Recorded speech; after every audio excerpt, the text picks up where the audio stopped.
बंगाल में बीजेपी नेताओं की दुर्गति फिर शुरू हो गई। देखिए, एक तो आपने बंगाल में कार्यकर्ताओं की कई तरह की वीडियो, कहीं से कोई खदेड़ रहा है, कहीं से कोई मार रहा है, इस तरह की आम जनता द्वारा आक्रोश जो है बीजेपी कार्यकर्ताओं पे देखने की वीडियो मिलती है आमतौर पे। लेकिन अभी जो निकल के आ रही है वीडियो, वो वीडियो एक विधायक की है। किस तरीके से, देखिए, बंगाल में चुनाव है, चुनाव काफी नजदीक है और बंगाली देख रहा है कि ममता बनर्जी किस तरीके से बंगाल के लिए लड़ रही है, एसआईआर में जो परेशानी हो रही है उसके लिए लड़ रही है। उस बीच बंगाल में जो बीजेपी है, जिसके बीजेपी के विधायक है, वो जनता के बीच में जाकर कमियां गिना रहे हैं ममता बनर्जी को और तमाम चीजें, और चाह रहे हैं कि सत्ता में बीजेपी आ जाए। तो किस तरीके से बीजेपी विधायकों को बंगाल की आम जनता खदेड़ रही है, पीछे बैकग्राउंड में आप तस्वीर देख सकते हैं कि गो बैक के नारे लग रहे हैं। और जो विधायक है, हम आपको बताते हैं कौन है, अग्निमित्रा पॉल, ये विधायक है, आसनसोल की हैं। इनको जो है आम जनता ने इनके ही विधानसभा से खदेड़ने का काम किया। तो ये वीडियो निकल के आ रही है। दूसरी तरफ आपको बता दें कि जैसे जैसे चुनाव नजदीक आ रहा है, बीजेपी का किला ध्वस्त होता हुआ दिख रहा है। कई दिग्गज नेता इस्तीफा दे रहे हैं। दूसरा एक सबसे बड़ा नाम आया सामने, वो नाम है शुवेंदु अधिकारी के सबसे करीबी जो है चंदन मंडल। ये मोइना के नेता है चंदन मंडल ने कल टीएमसी ज्वाइन कर लिया। प्रेस कॉन्फ्रेंस करके टीएमसी को उन्हें ज्वाइन कराया गया, हाथ में टीएमसी का झंडा दिया गया। मतलब जो बीजेपी में थे वो अब धीरे धीरे कह ले घर वापसी कर रहे, क्योंकि बीजेपी संगठन जो बनी वो कौन लोग गए, टीएमसी से ही कुछ लोग छोड़ के गए, कुछ लोग लेफ्ट से गए, कुछ लोग कांग्रेस से गए। अब जो है वो घर वापसी एक कह सकते हैं कि शुरू हो गई और जो है नेतागण जो है वो वापस आ रहे हैं। देखिए, बंगाल को लेकर कई हेडलाइंस आपने देखा होगा कि कार्यकर्ता की पिटाई हो रही है, शुवेंदु अधिकारी धरने पे बैठ जा रहे हैं, इस तरह की भी हेडलाइंस। एक बार फिर गुजर जाते हैं उस हेडलाइन से। देखिए क्या है, पश्चिम बंगाल मोदीनपुर में भाजपा कार्यकर्ता पे हमला, थाने में धरने पे बैठे शुवेंदु अधिकारी। ये पुरानी खबर है। इस तरह की खबर तो आमतौर पे आप देखते होंगे, कहीं धरने पे बैठ जा रहे हैं, कहीं कुछ कर रहे हैं। और देखिए खबर क्या है, बंगाल में जलपाईगुड़ी में भाजपा सांसद पर हमला, सिर फूटा। तो ये बंगाल में इस तरह की खबरें या बंगालियों के बीच इस तरह आक्रोश बीजेपी को लेकर रहता ही है और इस तरह की खबरें आमतौर पे आती है। लेकिन अभी जो खबर है वो आपको पढ़ के बताते हैं। जो शुवेंदु अधिकारी के सबसे करीबी नेता है, उन्होंने टीएमसी का दामन थाम लिया। ये कह सकते हैं कि जो शुवेंदु अधिकारी का गढ़ था, जहां से बीजेपी जीतती थी, वहां पे भी टीएमसी ने सेंध लगा दिया चुनाव से ठीक पहले। देखिए खबर क्या है, पश्चिम बंगाल के पूर्व मोदीनपुर जिले में भाजपा का बड़ा झटका। विपक्ष के नेता शुवेंदु अधिकारी के इस गढ़ में पार्टी के गद्दावर नेता चंदन मंडल ने शुक्रवार को कलकत्ता में तृणमूल कांग्रेस का दामन थाम लिया। मंत्री चंद्रिमा भट्टाचार्य और प्रवक्ता कृणाल घोष ने उपस्थिति में उन्होंने टीएमसी की सदस्यता ग्रहण की। विधायक अशोक डिंडा पर, तो ये जो इसके विधायक का हमने बात की आपको, अग्निमित्रा पॉल, अब इनकी वीडियो देखिए आप। অগ্নিমিত্রা পলকে গো ব্যাক স্লোগান নিউ এগারায় বিক্ষোভের মুখে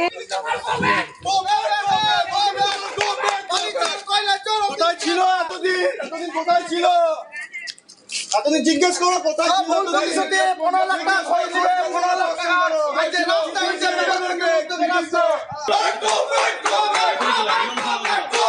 देखिए इनकी वीडियो जो टीएमसी ने भी ट्वीट किया, उस ट्वीट में देख सकते हैं टीएमसी लिख रहे हैं कि देखिए किस तरीके से भाजपा जो विधायक है उनका अपने ही कॉन्स्टिट्यूएंसी में स्वागत हो रहा है, गो बैक के नारे लग रहे हैं और तुरंत वहां से वो फटाक हो जा रहे हैं। मतलब कुल मिलाकर कह सकते हैं पश्चिम बंगाल में बीजेपी के लिए जो है मुसीबत जो है फिर बढ़ सकती है। आप याद है पिछला चुनाव याद कीजिए, पिछले चुनाव में ऐसा लग रहा था कि बीजेपी सत्ता में आ जाएगी और तमाम कई कार्यकर्ता जो है बीजेपी के भी पूरे जोश में थे कि सत्ता में आ रही, कई लड़ाई पीट हुई, बहुत कुछ हुआ। बंगाल का चुनाव तो आप जानते हैं, बंगाल की सत्ता खून मांगती है और जो खून देता है वो सत्ता में आता है। ये बंगाल का रूल है। ममता बनर्जी ने खून दिया है तो आज ममता बनर्जी मुख्यमंत्री बनी हुई है। ममता ने 35 साल के लेफ्ट फ्रंट से लड़ा, सब किससे नहीं लड़ा ममता बनर्जी ने। आज ममता बनर्जी पे बम, गोला बारूद सब छूटा और तब खून से लथपथ होकर ममता सत्ता में। तो बंगाल जो है वो खून मांगता है। अगर बीजेपी के नेता इस तरह से भाग जाएंगे तो फिर तो बड़ा समस्या हो जाएगा, सत्ता बड़ा मुश्किल से आएगा।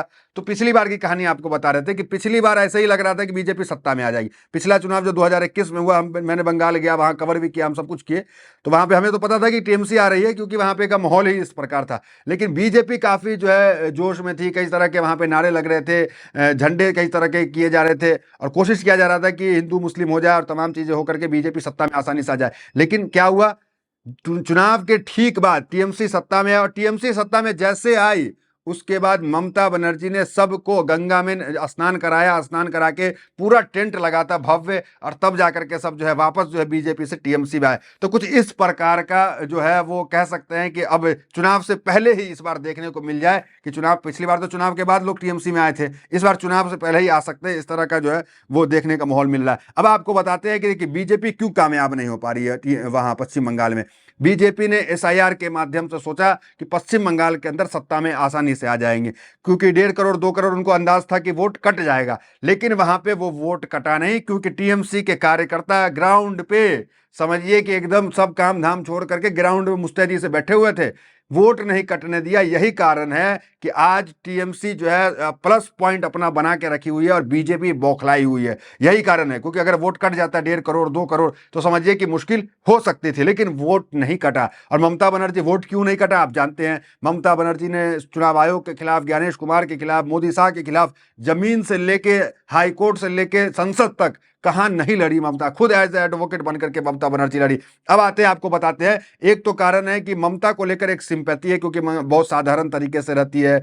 चप्पल उनकी देख लो जो है 100-150 रुपए की चप्पल है, और उसके बाद साड़ी देख लो 250 रुपए की। तो ये ममता का एकदम साधारण रूप है। कभी वो सैलरी नहीं ली अपना, 3 बार मंत्री रही, 3 बार मुख्यमंत्री रही, 7 बार सांसद रही, कभी कोई सैलरी सरकारी फंड से जो होता है आम सैलरी वो भी नहीं ली, मुख्यमंत्री आवास नहीं ली, कुछ मतलब सरकारी सुविधा जो है ममता ने कुछ नहीं लिया। यही कारण है कि आज ईडी सीबीआई कितनों कोशिश कर रही है, ममता पे हाथ नहीं डाल पा रही है। और दूसरा सबसे बड़ा कारण है कि ममता बनर्जी फिर सत्ता में आ रही है, वो ये कारण है कि ममता बनर्जी का जो योजना है वहां पे, स्वच्छता साथी कार्ड हो गया, पश्चिम बंगाल पेंशन योजना हो गया, कन्याश्री योजना हो गया, लक्ष्मी भंडार योजना हो गया। और लक्ष्मी भंडार तो समझिए ममता बनर्जी का मास्टर स्ट्रोक योजना है, और लक्ष्मी भंडार में इस वक्त पैसा और बढ़ा दिया गया, और कहा जा रहा है कि जो 1,000 दिया जाता था अब 1,500 दिया जाएगा। तो लक्ष्मी भंडार योजना ऐसा है कि ममता को सत्ता में टिकाने में काफी मदद करता है। तो इस तरह के लोग जो है बातें कहते हैं।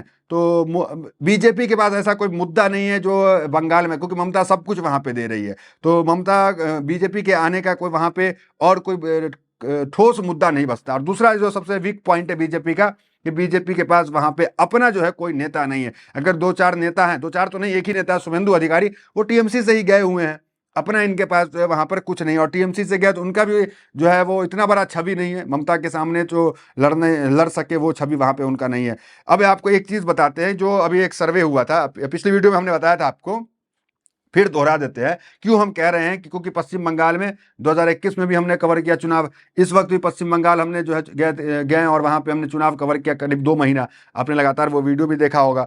तो जो वो हमने क्या, हमने हमारे अपने वीडियो में आपने देखा होगा कि पूरे तरीके से पश्चिम बंगाल में ममता बनर्जी की सरकार आ रही है। लेकिन जो इंडिया टुडे ने सर्वे किया, सी वोटर सर्वे है, वो सर्वे एक बार देखिए क्या है।